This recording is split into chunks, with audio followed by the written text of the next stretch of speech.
Assalamualaikum warahmatullahi wabarakatuh. Cek. Zil, gue di mana? Ini Ya ini nanti bintang tamu lah pasti. Oke. Kang kok udah dapat mic duluan? Iya dong, penyanyi. Oh iya sih. Ya itu benar kalau itu benar. Guys, ini mixer dulu ya Kang ya. Ini kosong guys ya, jadi bukan ini. Oh ya. iya benar. Ya bener. ini kan belum buka. Tapi ini bisa, Sril. Jangan. Oke, siap. Ini juga bukan kolang-kaling itu Kang. Bukan. Itu Sekali hiasan aja ya. Sekali lagi, Assalamualaikum warahmatullahi wabarakatuh. Waalaikumsalam warahmatullahi wabarakatuh. Apa Sril? Sekarang gimana? Bentar. Ini adalah live podcast pertama kalinya dari konten Kang Arman. Kontennya namanya Curhat. Ini karena ini live podcast namanya Ngabuburit. Ngabuburit bareng Ustadz. Agak nggak nyambung ya tapi ya. Iya. Tapi nggak apa-apa deh. Sambung-sambungin aja. Disambung-sambungin aja. Alhamdulillah udah tahun keempat. Alhamdulillah udah tahun keempat. Tahun keempat ini alhamdulillah juga kemarin ini pertamanya off air pertamanya tuh di Jogja kemarin. Ya, betul. Sekarang keduanya di FX ini. Di FX. Tapi saya belum memperkenalkan teman saya Yusril. Tepuk tangan dong. Yusril Isa Mahendra. Salah. Itu menteri. Salah. Itu menteri. Kenapa harus saya kasih tahu Kang? Karena saya kesini nggak ada pengawalan tadi. Ya benar. Naik biasa aja, bukan bener. bukan harus yang tutut nggak ada ya, nggak ada. Okay. Nggak ada. Okay. Ini teman-teman yang di sini aman puasanya? Insya Allah. Insya Allah aman. Kang Arman aman, Kang? Insya Allah. Insya Allah aman. Terus ya? kira-kira ada yang mudik? Ada yang mau mudik? Ada yang mudik? Ini kan udah mau masuk masa-masa mudik nih. Iya udah. Yang mau mudik boleh tepuk tangannya, yang sebentar lagi akan mudik. Ibu, waduh. Ibu, masnya di atas. Oh, yang di atas juga. Yang di atas mudik? Oh, enggak. Emang ngekos di sini ya? Oh. Enggak di efek. Siapa tahu ada yang standby di sini, Kang. Sril. Ya. Gue udah ngasih clue-nya tuh mudik. Iya. Ya, ayo dulu dong. Oh iya benar. Gimana enggak, sih? Kang. Karena aku tuh inian, kalau bahas mudik tuh aku suka ragu-ragu karena kan. Kenapa? Mudikku itu kan perjalanan jauh, Kang. Kemana sih lo? Ke Jogja besok. Jogja enggak lah. Loh, kalau darat tapi lewat Palembang jauh, Kang. Ya iya. Sekarang kan udah ada tol, gue kemarin 2 kali pakai mobil 6 jam. 6 jam? Ya 7 jam lah. 6 jam baru nyampe Solo biasanya. Terus Okay. biasanya masuk Solo dari Jogjanya biasa 1 jam 2 jam lumayan lah ya. Iya 7 jam. Macet-macet ya? Iya, nah itu tuh aku tuh takut tepar Kang di situ Kang. Hah? Takut perjalanan darat tuh takut tepar. Karena kena macet gitu? Enggak, gara-gara perjalanannya lama banget. Oh kelamaan? Kelamaan. Ini, maaf saya harus baca. Kalau nggak baca salah nanti kan. Maklum usia ya. Ini, acara ini terjadi karena ini. Iya. Dan ini nggak boleh salah ini Kang. Ya. Kamu kemana aja nggak pernah lihat saya sebagai bintang iklannya. Bintang iklan? Iya dong. Gimana sih? Oke lah, mau kasih tahu Yusril sama teman-teman di sini. Rahasia anti tepar saya, badan jadi lebih fresh lagi. Enaknya pakai Sofresh minyak angin aromaterapi. Oh, boleh tepuk tangan untuk Sofresh. Tepuk tangan baru dah. Ini baru. Rahasia anti tepar sepanjang hari. Nah, lu mau sepanjang hari di jalan juga anti tepar tuh. Kalau ditempelin di sini bisa gak Kang? Tuh. Gua itu. Oh. Saya itu. Tahun ini Kang Arman, tahun bisa katanya berdua Kang ya? Nggak tahu. Rada-rada saya yang nggak mau. Ya kan? Belum, bentar dulu. Tolonglah dibantu. Masih ada ini, Oke. Sofresh minyak Sofresh minyak angin aromaterapi punya teknologi hot lock system. Hot lock system? Jadi lu sekali oles tuh lama tuh. Oh bisa. Lama, terus aja panas gitu. Enak. Jadi nggak perlu berapa kali oles, nggak perlu berapa kali oles gitu ya? Yang bikin hangatnya strong, tahan lama, badan always fresh. Wih, boleh tepuk tangan sekali lagi untuk Sofresh. Nah, lu dong. Sabar dulu. Namanya talk show itu ya ada timingnya untuk ganti-gantian. Itu aromanya fresh banget kayak sop ayam gitu Kang. Enggak gitu juga. Oh, enggak. Kan sih? kita kalau fresh banget tuh kayak misal sop ayam atau mie rebus gitu. Enggak itu gitu juga. Baru fresh. Gitu. Beda, sop fresh ini punya 2 varian. Ada varian hot. Buat kalian yang suka suka hangat banget tuh ya, lebih mantap. Ada juga varian eucalyptus dengan real essential oil yang aromanya nyegerin dan so relaxing. Wah, real essential oil. Yep, betul. Mahal nih. Enggak. Mahal. Enggak. Lah, real essential oil kok. Justru itu keistimewaannya Sofresh. Gimana sih lo? Jadi gini, kejangkau banget. 2 botol cuma 15.000. 2 Nggak botol. mungkin. Allah ya Nggak Rabbi. mungkin. Puasa nih. Oh iya sih. 2 botol, jadi per botolnya 7.500. 2 botol 15.000 dan bisa tahan lama. Betul. Real essential oil. Murah spesial buat yang hadir hari ini bisa langsung ke Lobby FX. Lobby FX di mana ya? Oh bawah. Langsung di Lobby FX karena di booth Sofresh bisa bisa pijat gratis buat yang pegel-pegel. Dan juga ada bagi-bagi takjil gratis spesial persembahan Sofresh. Wih, tepuk tangan untuk Sofresh. Belum. Oh, belum. Ini yang harus keras nih. Belum. Sofresh, badan segar bugar. Ger. Nah itu. Wih, bintang iklannya loh. Apa? Tahun depan berdua? Enggak ada yang ngomong dari Sofresh, enggak ada yang ngomong. Enggak Iya, ada. Bosnya enggak ngomong gitu. Bosnya enggak ngomong gitu. Apa budgetnya bisa dinego? Aduh. Oke, Ril. Langsung aja lah. Dulu ke acara kita. Ya, boleh. Ini aku jadi nggak sabar nanti pulang bawa Sofresh, lebaran ketemu orang-orang yang mamerin kesuksesannya sih ya. Insya Allah. Ketemu orang sahabat juga di rumah. Jadi teman-teman yang ada di FX kali ini, tema kita kali ini penting banget. Hikmah Ramadan dalam silaturahmi. Kenapa sih Ramadan jadi momen buat menyambung silaturahmi? Kita akan gali bareng bersama spesial teman lama saya. Ini asli teman lama saya. Iya. Dan di sini juga pasti ada Sheila Geng, ada Sheila Geng. Sheila Geng ada Sheila Geng. Sheila Geng. Saya panggilkan Salman Al-Jugjawi naik ke atas panggung atau Sakti. Mas Sakti. Mas Salman, main yuk. Tepuk tangan buat. Tepuk tangan untuk Mas Salman Al-Jugjawi. Mas, sehat alhamdulillah, pripun kabare?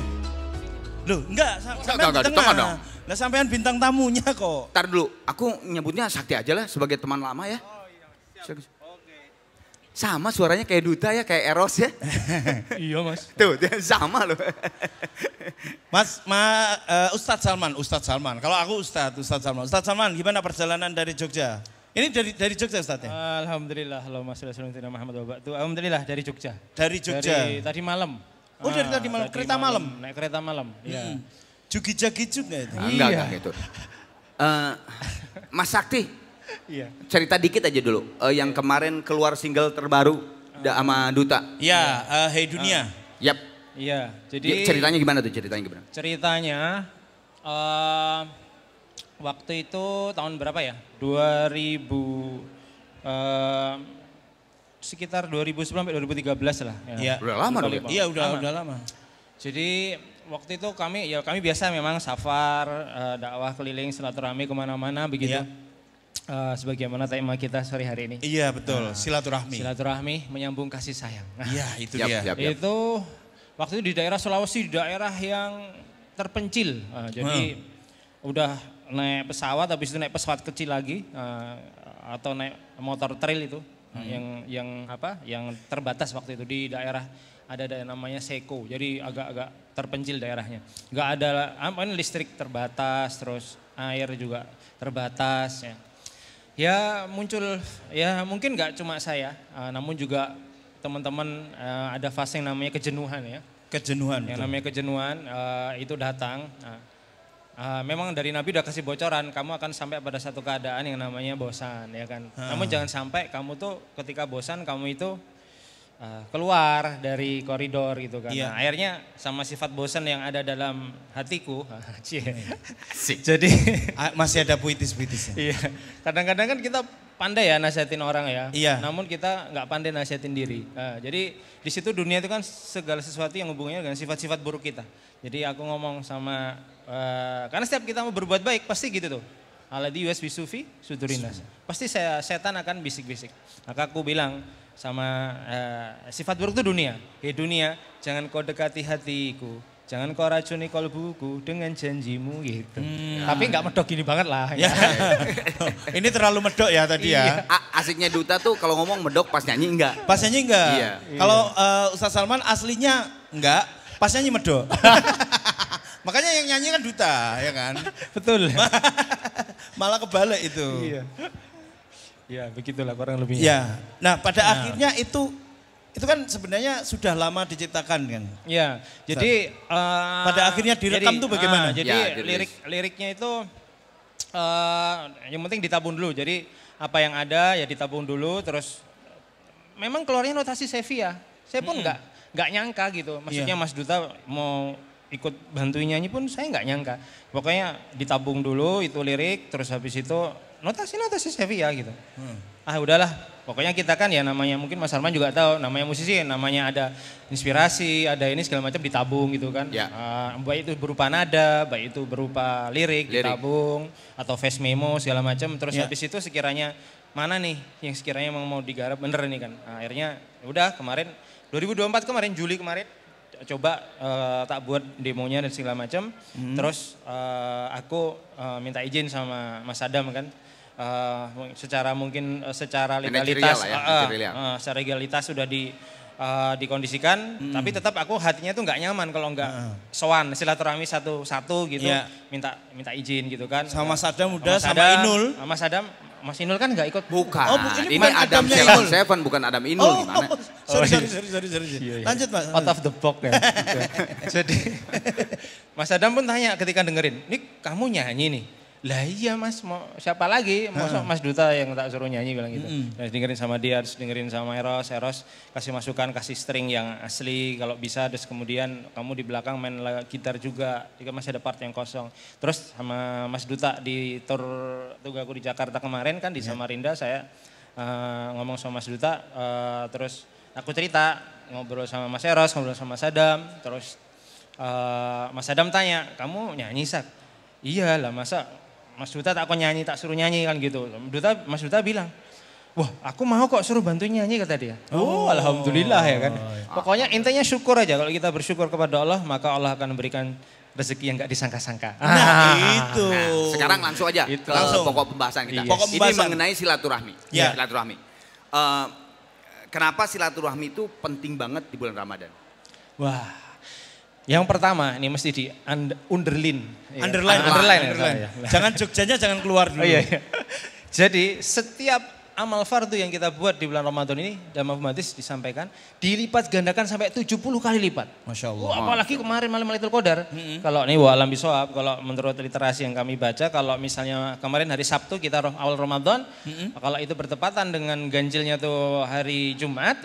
Insya Allah itu Lailatul Qadar. Apalagi kayak kemarin misalnya, kalau jumpa Lailatul Qadar misalnya, itu dilipat gandakan 1000 lagi, 1000 bulan kan. Sudah kalikan 70 kali lipat, dilipat gandakan sampai itu tadi. Bahkan terserah Allah SWT karena melipat gandakan sekehendak Allah. 1000 bulan itu kan kalau dijadiin tahun kan 83 tahun karena lebih 83 tahun tuh ya sangat jarang sekarang yang manusia diberikan umur sampai 83 tahun. Kan? Ya semoga kita nyampe lah ya. Amin Allah. Setidaknya kamu 100 kurang 50. Oh enggak ya, bercanda-canda. 100 bentar lagi dong. 100 kurang 50. Berarti cuma 50 dong itu.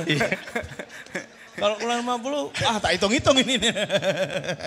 Nah, balik ya. Jadi silaturahmi. Kenapa? Ya itu tadi, karena setiap amal fardu yang kita buat dilipat gandakan sampai 70 kali lipat. Begitu juga apalagi amal silaturahmi, amal yang sangat disenangi sama Allah Ta'ala. Iya. Jadi waktu itu Lailatul Qadar itu sebetulnya sama Allah mau dikasih tahu sama kita. Namun gara-gara ada orang Islam bertengkar. Ada orang Islam bertengkar, akhirnya yang tadinya sama Allah tuh mau dikasih tahu dengan detail kapan Lailatul Qadar akan datang. Sebab ada orang Islam bertengkar saat itu, sehingga efeknya sampai kena kita sampai sekarang. Dirahasiakan sama Allah. Karena nggak mau hanya malam itu aja. Jadi hikmahnya juga ya kita disuruh berjaga kan setiap malam gitu. Namun itu Barulah mengatakan itulah sebab begitu yang sesuatu yang sangat besar yang mau digerakkan ini kepada umat, sebab ada orang saling berselisih, saling bertengkar, saling nggak ada kasih sayang di antara mereka, akhirnya itu jadi dirahasiakan. Iya, dirahasiakan. Nah, maka pentingnya kita itu ya silaturahmi. Silaturahmi. Menyambung kasih sayang, karena dengan begitu dengan begitu nanti simpul-simpul keburukan tuh akan terurai. Begitu. Baik yang masih hidup atau yang sudah meninggal. Tiada. Betul. Kalau sama yang sudah tiada tuh sebenarnya silaturahminya itu bisa terjalin seperti kita menjalin silaturahmi dengan yang masih hidup kah atau ada tentunya enggak ya. Tentunya misalnya kita punya bapak udah meninggal dunia ya kan. Ya tentunya dengan doa kita doakan orang tua kita yang udah meninggal dunia dan kemudian kita bina hubungan baik dengan kawan-kawan bapak kita dulu ketika masih hidup ya kan. Dengan rekan-rekannya juga harus. Termasuk amal-amal yang kita buat ini pun ya kan. Itu tuh orang tua itu kena imbasnya. Kalau misalnya kita beramal buruk, orang tua kita kena imbasnya juga. Kita beramal baik, orang tua kita dapat fadilahnya. Jadi kalau kita beramal buruk itu kita ingat orang tua dulu kita tuh baik banget sama kita. Masuk kita balas dengan perbuatan yang jelek. Kasihan mereka nanti juga nggak dapat nyaman di alam barzah sana. Gitu guys. Iya, oke. Masa gitu guys? Ustadz loh ini. Jawab. Iya. Tapi nggak sopan nantinya. Mungkin ada gak Mas Sakti contoh dari Rasulullah yang sangat sangat nyata gitu mengenai satu kisah lah ya. Satu kisah silaturahmi itu sangat begitu penting. Sangat begitu penting. Nah itu tadi yang kami jelaskan di depan. Waktu itu malam Lailatul Qadar mau dikasih tahu sama Rasulullah. Kapan waktunya, detiknya, menitnya mau dikasih tahu dengan detail, precise-nya mau dikasih tahu. Sebab ada yang berselisih di antara kalian, maka Lailatul Qadar itu terhijab dari kita gitu kan. Jadi itulah jelas dalil yang jelas dari sirah Nabi. Ketika ada orang Islam bertengkar, ya nggak berkasih sayang satu dengan yang lain, akhirnya itu menghambat satu rahmat yang besar. Jadi ya gini aja deh, misalnya nih kayak mic nih kan, ini mic yang paling bagus katakan. Terus kemudian baterainya juga baterai paling bagus. Namun kalau dia baterainya itu nggak sesuai SOP, nggak satu hati. Alirannya lah ya, nggak satu hati lah dia kan. Nggak satu hati, ibaratnya kalau suami istri nggak saling kasih sayang, satu band nggak saling kasih sayang, satu RT nggak saling kasih sayang, itu akan menghambat rahmat yang besar nanti datang. Iya benar. Iya. Betul. Ya gini aja gini. Misalnya loh ini ya. Misalnya. Jangan 50 tahun lagi loh. Aku kalau jangan yang buruk-buruk loh ya. Loh sekarang begini.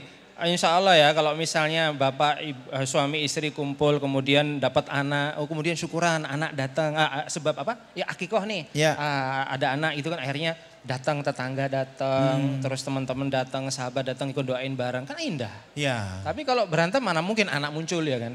Udah gitu. Kalau udah gitu kapan nanti juga akan datang sahabat kita, tetangga kita untuk sama-sama syukuran dengan anugerah dikaruniai buah hati, misalnya begitu. Ya gitulah kalau begitu juga. Kalau ini nggak center nggak kasih sayang, mic nggak kasih sayang dia ngeluarin suara. Kalau center flashlight baterainya dia nggak satu hati, nggak saling kasih sayang gitu ibaratnya. Nggak bisa connect lah istilahnya ya. Jalan juga. Nggak ngeluarkan cahaya. Meskipun baterai yang paling bagus, meskipun flashlight yang paling bagus, mic yang paling bagus. Tapi kalau tidak ada sambungan, nggak ada koneksi di situ, tidak akan bekerja dengan baik ya. Ini ada istilah selalu, pasti di sini juga tahu, selalu ada istilah kalau silaturahmi itu memperpanjang umur, betul, dan rezeki katanya. Nah, itu tuh gimana maksudnya?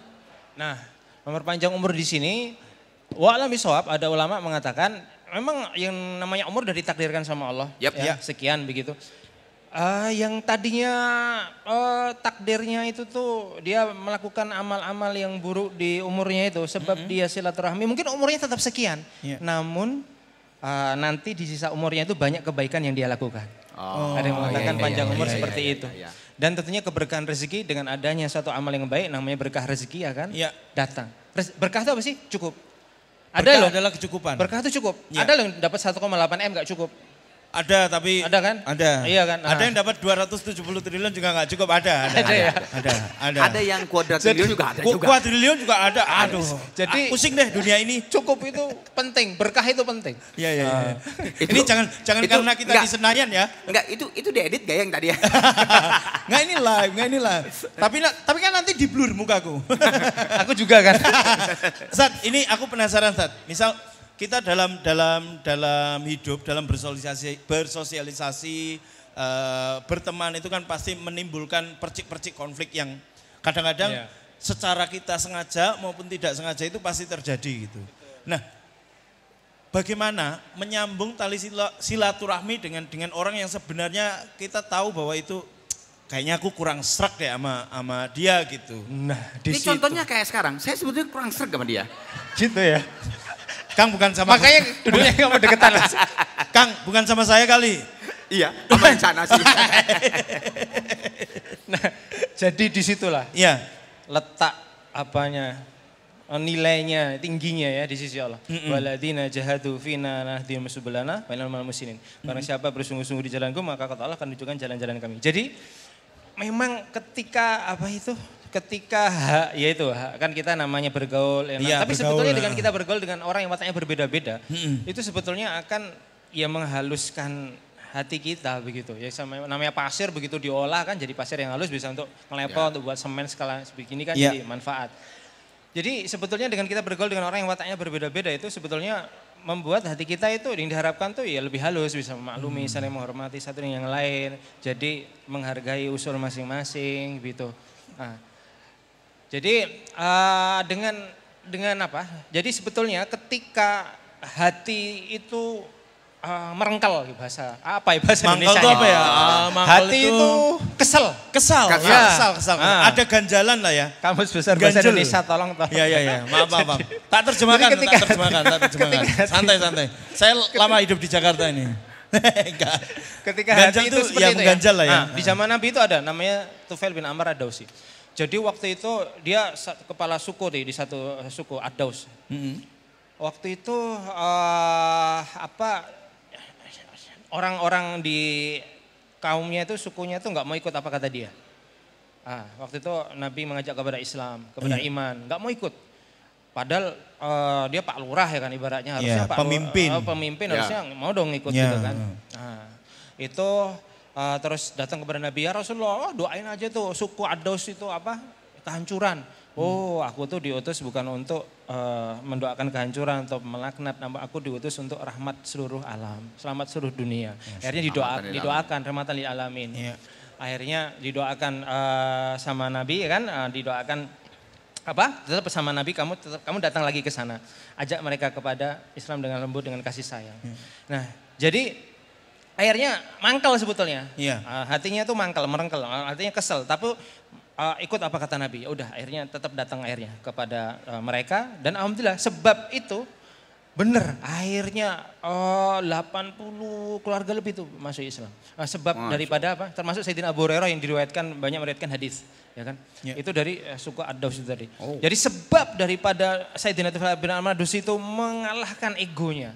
Datang ke meskipun hatinya mangkel, kesel, datang ibaratnya kalau orang Jawa bilang ulu salam lagi, ibaratnya datang lagi kepada mereka, akhirnya di situ ada hidayah berkah yang bercurah-curah. Ada berkah yang sama kayak Nabi waktu itu kan sengaja ada orang yang waktu itu ngasih utang ke Nabi, memang mau ngetesin Nabi benar atau enggak gitu. Karena ini nggak bisa kalau nggak dites. Ini namanya Sayyidina Zaid bin San'ah, ada itu. Terus kemudian itu ketika nagih utang kepada Nabi, itu dengan cara yang kasar, sampai leher Nabi terluka. Akhirnya Nabi bukannya marah, kayak kayu gaharu itu loh, kalau dibakar malah semakin wangi. Wangi.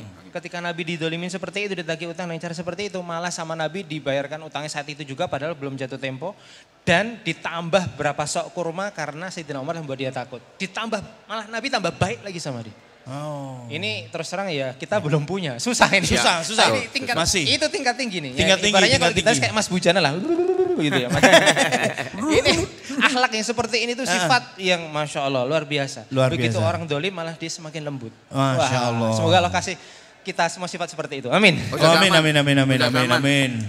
Dari tadi saya sama Yusril yang nanya, bosen ya? Ya. Kalau interaktif gimana? Boleh.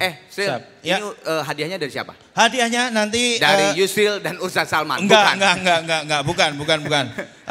Teman-teman yang mau bertanya silakan angkat tangan aja, nanti akan ada bingkisan dari DBS Bank Indonesia dan juga CAF. Kita buka untuk dua penanya, mbaknya satu lagi, Masnya oke. Mbaknya dulu. Sril, hadiahnya dari siapa? Tadi udah. Mana? Dari DBS Bank Indonesia dan CAF ya. Lagi. DBS Bank Indonesia dan CAF nanti. Satu kali lagi. DBS Bank Indonesia dan CAF. Oke. Aduh, Mau lagi lu disuruh sama gue? Mau nolak tapi legend. Dapat seduit-duit, Bang seduit-duitnya lo itu. Iya makanya. DPS Bank Indonesia dan juga KAF ya. Udah, Oke. tiga kali. Bilang dong kalau udah. Silakan Mbaknya. Nama dan nomor IPK-nya berapa? Enggak gitu. Nomor kartu TS kali. Enggak ya? Enggak, bukan mahasiswa. Monggo. Ya, Assalamualaikum Ustadz. Waalaikumsalam. Saya mau bertanya Ustadz, ini kan dengan temanya silaturahmi. Iya. Ini yang saya alami, jadi saya tinggal bersama orang tua. Jadi orang tua saya ada sedikit konflik dengan tetangga dan itu saya juga kurang mengerti awal permulaannya.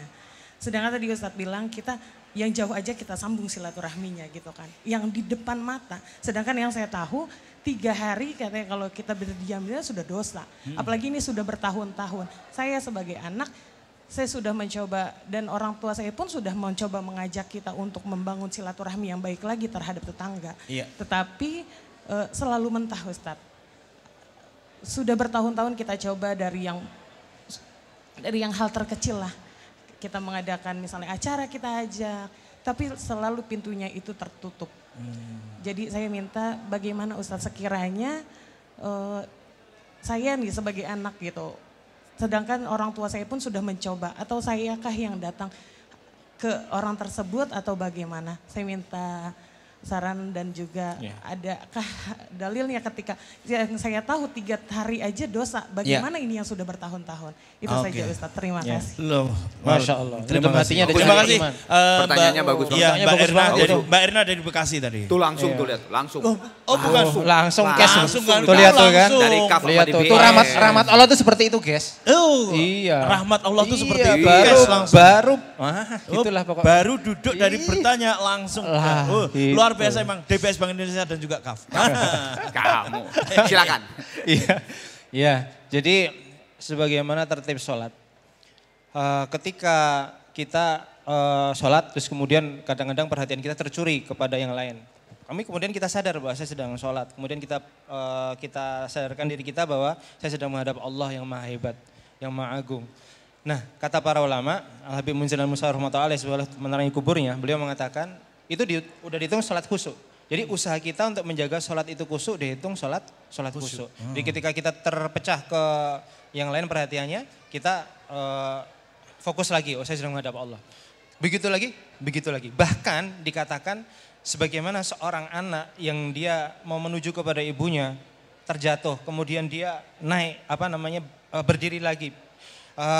Menuju ke jatuh lagi, itu ibunya kan tentunya lebih datang lagi kepada dia, kepada sang anak. Nah begitu juga kita begitu, udah mencoba untuk silaturahmi, udah mencoba untuk ngetok pintu rumahnya, untuk datang kepada dia, untuk mengundang dan sebagainya, tapi dia tutup pintu, dia nggak buka komunikasi, HP kita diblokir. Nah ini dosanya bukan buat kita. Sudah terhitung bukan dosa kita lagi Ustaz ya. Dan Allah udah lihat kesungguhan kita. Kalau memang kita udah usaha sungguh-sungguh dan ternyata Allah takdirkan seperti itu dosanya bukan buat kita. Artinya sudah ada ikhtiar yang kita sudah coba, tetap untuk tidak membuka tidak mau, berarti sudah bukan dosa kita lagi. Bukan. Tapi tetap doa kita nggak boleh berhenti. Ya Allah lembutkan hatinya. Oke. Terjawab, semoga terjawab dengan baik ya. Satu lagi masnya yang baju hitam. Ya. Sebutkan nama dan tagihannya Mas ya. Lucu ya Mas ya. Lumayan. Tiba pulang Jogja. Iya. Namanya pelawak Mas. Makanya sering main film dia lumayan. Sorry, Masnya mau nanya. Oh iya, maaf. Assalamualaikum warahmatullahi wabarakatuh. Waalaikumsalam warahmatullahi wabarakatuh. Terima kasih Mas. Jawab. Belum. Izin bertanya Pak Ustadz. Silakan. Apakah kalau orang yang memutus silaturahmi dengan kita juga ikut berdosa? Jika iya, apa yang harus kita lakukan? Terima kasih. Kalau ada yang memutus tali silaturahmi kita, ke kita, apakah berdosa? Terus apa yang harus kita lakukan gitu ya? Oke. Siapa namanya? Aldi. Suka nyanyi Oasis dia biasanya. Enggak, itu Aldi Taher. Enggak semua Aldi itu Taher. Enggak semua Aldi Taher. Oh iya, ada CCR. Ini Aldi Tahir. Lucu ini loh. Legenda loh ini loh. Ada-ada aja orang ini. Silakan Ustaz. Oke. Ya, sekarang gini deh. Aldi. Wahyu. Yusril kan? Yusril. Bukan menteri kan Mas? Bukan. Misalnya karet kolornya Yusril putus. Karet kolornya. Disambung nggak kira-kira? Karet. Biar bisa dipakai lagi. Kalau enggak masa enggak pakai celana ya. Iya. Enggak bercanda ya. Enggak. Jadi tetap apa? Kalau dia tetap itu Masya Allah ya. Memang ketika dia mutus silaturahmi ya kita kalau bisa kita meskipun yang sebetulnya dalam tanda kutip yang salah itu dia. Ya. Namun orang yang berhati besar, kesatria, pengikut Nabi, pengikut orang-orang soleh, datang ke dia. Mohon maaf kalau saya ada salah. Begitu. Nah, tapi memang hati kita kayaknya mangkel loh. Orang dia yang salah saya minta maaf. Orang kita tiba-tiba yang namun diblokir disitulah gitu. value kita di sisi Allah Ta'ala. Masya Allah. Ini kayaknya cerita lu sama gue ya. Gue tuh mangkel sama lu, kok lu gak minta maaf sih sama gue? Masa sih. Jangan membuat konflik. Kita tahun depan iklan berdua loh. Iya benar, oke. Siap. Jadi utamakan ego bersama. Iya. Jadi yang aku tuh sebetulnya tuh kayak kuku-kuku ini harus dipotong nih biar rapi ya kan. Aku. Yang ada hanya Allah, la ilaha illallah. Waduh, luar biasa sekali Kang ya. Ini sore ini banyak daging ya? Iya, banyak daging, banyak tetelan juga, banyak lah. Enggak, tetelan buat kamu aja. Babat aja deh, babat. Oh babat sama iso. Ini satu rangkuman aja sedikit ya, intisari sedikit aja. Intisarinya sedikit dari pembicaraan ini Ustaz Salman. Jadi tahabu, saling kamu kasih hadiah maka akan timbul kasih sayang. Jadi hadiah nggak selalu bentuknya fisik. Bisa dengan doa, bisa dengan kalau anak-anak mahasiswa paham nih. Ini kok dosen susah amat ditemuin untuk skripsi. Nggak tahu nih Allah gerakkan hati saya ngomong seperti ini ada skripsi nggak selesai. Jadi hadiahin aja tuh Pak dosen Al-Fatihah 100 kali begitu. Jadi dengan kita saling memberi doa, memberi hadiah baik itu sifatnya fisik non fisik, maka akan timbul kasih sayang. Karena sebetulnya dunia ini sudah tua, sudah letih sebetulnya dengan kebencian satu dengan yang lain. Ya. Kalau bisa kita jadi hamba yang saling bisa menjalin silaturahmi atau kasih sayang. Amin. Jadi asbab hamba yang jadi asbab keberkahan. Kayak dulu Nabi suka Aus dan Khosrot suka berantem, begitu Nabi datang jadi suka. Akhirnya mereka rukun kasih sayang. Berdamai rukun. Orang pada berantem gimana Hajar Aswad pada rebutan sama Nabi, ya kan? Akhirnya setiap orang dari suku-sukunya itu diambil kain masing-masing dari sukunya itu menjinjing kain itu. Jadi utamakan ego bersama, ikuti Rasulullah SAW. Jadi pribadi yang suka menyatukan, jangan memecah belah. Amin. Jangan jangan menjadi orator pengadu domba satu dengan yang lain, provokator ya kan. Termasuk yang nanti diharamkan dari ampunan Allah di bulan Ramadan, begitu juga orang yang memutus silaturahmi. Orang yang saya benci, saya nggak suka sama orang itu nanti akan termahrum dari keberkahan Ramadan, terhalang dari keberkahan Ramadan, keberkahan Lailatul Qadar. Jadi banyak akan menghalangi kita dari kebaikan-kebaikan yang banyak. Masya Allah. Begitu. Boleh tepuk tangan untuk Ustadz Salman Al-Jukjawi, terima kasih. Saya juga minta tepuk tangan buat Yusril Fahriza. Ya, terima kasih. Tepuk tangan dong. Ya. Kok kayak gak ikhlas ya ini, ayo. Terus juga buat Sofresh, terima kasih sekali. Saya juga sebagai BA-nya, mudah-mudahan kerjasama kita terus berjalan, amin. Buat TBS juga, terus juga buat KAF yang support acara ini. KAF akhir-akhir ini emang kebetulan saya punya single berdua sama Kunto Aji, kerjasama dengan KAF. Jadi terima kasih. Biar makin ganteng pas lebaran, nanti jangan lupa KAF-nya ya teman-teman. Karena KAF adalah jalan yang kupilih untuk menemani saya di bulan Ramadan. Masya Allah. Boleh tepuk tangan untuk KAF. Terima kasih juga saya ucapkan untuk Trinity Optima Production, FX Sudirman dan juga Next yang sudah membantu menyukseskan acara ini. Terima kasih. Terima kasih. Boleh tepuk tangan teman-teman? Ya. Oke. Terima kasih dan ini semoga bisa menjadi manfaat untuk kita semua dan semoga apa yang kita sampaikan menjadi manfaat untuk sekitar kita juga lah ya Kang ya. Amin. Terima kasih dan kita akan sambung. Baru Sofresh, beli 2 botol cuma 15.000 per botol 7.500. Mau yang hot atau eucalyptus? Ada real essential oil dan hot lock system. Rahasia lawan tepar. Sofresh, pegel pusing gak jadi mampir. Beli 2 botol cuma 15.000 per botol 7.500. Badan seger bugar.